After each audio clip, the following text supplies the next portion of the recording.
Welcome to the history mystic world. ഇന്ന് ഉപ്പൻ, ചകോരം, ചെമ്പോത്ത് എന്നിങ്ങനെ വിവിധ പേരുകളിൽ അറിയപ്പെടുന്ന ഒരു പക്ഷിയെക്കുറിച്ചുള്ള വിവരണമാണ്. കേരളത്തിൽ സർവ്വസാധാരണമായി കാണപ്പെടുന്ന ഒരു പക്ഷിയാണ് ചെമ്പോത്ത്. ചകോരം, ഉപ്പൻ, ഈശ്വരൻ കാക്ക എന്നിങ്ങനെ നിരവധി വിളിപ്പേരുകളിൽ ഈ പക്ഷി അറിയപ്പെടുന്നു. ഇന്ത്യൻ ഉപഭൂഖണ്ഡത്തിലും അതിനടുത്ത പ്രദേശത്തും ജീവിക്കുന്ന ഈ പക്ഷി കുയിലിന്റെ അടുത്ത ബന്ധുവാണ്. കുയിൽ വംശത്തിൽപ്പെട്ട പക്ഷിയാണ് ചെമ്പോത്തെങ്കിലും ജീവിത രീതി, ശബ്ദം, സ്വഭാവം എന്നിവയിൽ ഇവർ സാമ്യത പുലർത്തുന്നില്ല. തന്നെയുമല്ല, ഇവർ തമ്മിൽ വലിയ വ്യത്യാസങ്ങളുമുണ്ട്. സെൻട്രോപാസ് സിനൻസിസ് എന്ന ശാസ്ത്രീയ നാമത്തിൽ അറിയപ്പെടുന്ന ഇവർക്ക് ചെമ്പിച്ച നിറത്തിലുള്ള ചിറകുകളും കറുത്ത നീണ്ട വാലും കരിമ്പച്ച നിറമാർന്ന കറുത്ത ദേഹവും ചുവന്ന കണ്ണുകളുമാണ് ഉള്ളത്. ഇവയിൽ ആൺ പെൺ പക്ഷികൾ തമ്മിൽ കാഴ്ചയ്ക്ക് വ്യത്യാസമില്ലെങ്കിലും പെൺ ചെമ്പോത്തുകൾക്ക് ആൺ ചെമ്പോത്തുകളേക്കാൾ വലിപ്പം കൂടുതലായിരിക്കും. അധികം ഉയരത്തിൽ പറന്ന് ഇര തേടുന്ന സ്വഭാവക്കാരല്ലാത്ത ചെമ്പോത്തുകൾ പലപ്പോഴും മണ്ണിൽ ചിക്കിച്ചികഞ്ഞ് ഇര തേടുന്ന കാഴ്ചയും കാണാം. ചെറിയ പ്രാണികൾ, ചെറിയ ഉരകങ്ങൾ, പല്ലികൾ, ഒച്ചുകൾ, മറ്റു പക്ഷികളുടെ മുട്ടകൾ എന്നിവയാണ് ഇവയുടെ പ്രധാന ഭക്ഷണം. ചെറിയ ജീവികളും മറ്റു പക്ഷിക്കുഞ്ഞുങ്ങളും ചിലപ്പോഴൊക്കെ ഇവയുടെ ഇരയാകാറുണ്ട്.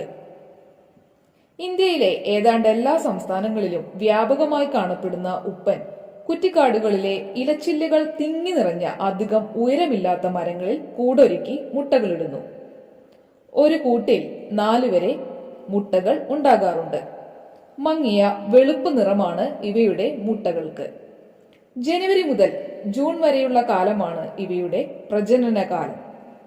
ചുള്ളിക്കമ്പുകൾ കൊണ്ട് കൂടുണ്ടാക്കുന്നത് മുതൽ മുട്ട വിരിഞ്ഞ് കുഞ്ഞുങ്ങൾ പറക്കമുറ്റുന്നത് വരെയുള്ള കാര്യങ്ങൾ ഇവയിൽ ആൺ ചെമ്പോത്തും പെൺ ചെമ്പോത്തും ഒരുമിച്ചാണ് കൈകാര്യം ചെയ്യുക. കാട്ടിലും നാട്ടിലും ഒരുപോലെ കാണപ്പെടുന്ന ചെമ്പോത്തുകൾ ഇപ്പോൾ ആവാസ വ്യവസ്ഥ നഷ്ടപ്പെടുന്നതുകൊണ്ടുള്ള അതിജീവന ഭീഷണി നേരിടുന്നുണ്ട്. ചിലപ്പോഴൊക്കെ കൗതുകത്തിനായും ഇവ വേട്ടയാടപ്പെടാറുണ്ട്. ഇന്ത്യ, പാകിസ്ഥാൻ, ശ്രീലങ്ക, മ്യാൻമാർ, ബംഗ്ലാദേശ്, ഇന്തോനേഷ്യ എന്നിവിടങ്ങളിൽ സർവ്വസാധാരണയായി കാണപ്പെടുന്ന ചെമ്പോത്ത് എന്ന ഉപ്പൻ ഇപ്പോൾ ചൈനയിലും ഇന്തോനേഷ്യയിലും വംശനാശ ഭീഷണി നേരിടുന്ന ഒരു പക്ഷിയാണ്. നമ്മുടെ നാട്ടിൽ കാണപ്പെടുന്ന പോത്തിന്റെ നിറമുള്ള ദേഹവും ചെമ്പ് പോലുള്ള ചിറകുകളും ഉള്ളതിനാലാണത്രേ ഇവയെ ചെമ്പോത്ത് എന്ന് സർവ്വസാധാരണമായി അറിയപ്പെടുന്നത്.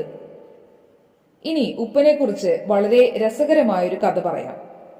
ശകുനശാസ്ത്രം അനുസരിച്ച് ഉപ്പനെ ശകുനം കാണുന്നത് നല്ലതാണെന്ന് പറയപ്പെടുന്നു. അതിന് പിന്നിലൊരു ഐതിഹ്യമുണ്ട്. പണ്ട് ശ്രീകൃഷ്ണ ഭഗവാനെ കാണാൻ പോയ കുചേലൻ ഉപ്പനെ ശകുനം കണ്ടിട്ടാണത്രേ വീട്ടിൽ നിന്നും ഇറങ്ങിയത്.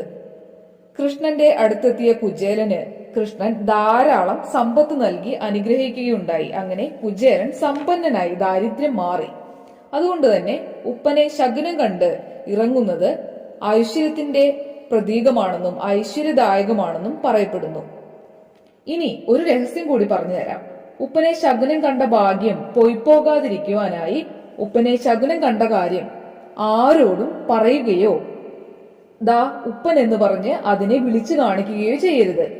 ഇങ്ങനെ ചെയ്താൽ ഉപ്പനെ ശകുനം കണ്ടതിന്റെ ഭാഗ്യം ഫലിക്കാതെ പോകുമെന്നാണ് പറയപ്പെടുന്നത്. അപ്പോൾ ഉപ്പനെ കുറിച്ചുള്ള ഈ ചെറിയ വീഡിയോ ഞാൻ ഇവിടെ അവസാനിപ്പിക്കുകയാണ്. വീണ്ടും വേറൊരു വീഡിയോയിൽ കൂടെ കാണുന്നവരെ തൽക്കാലത്തേക്ക് ബൈ ബൈ.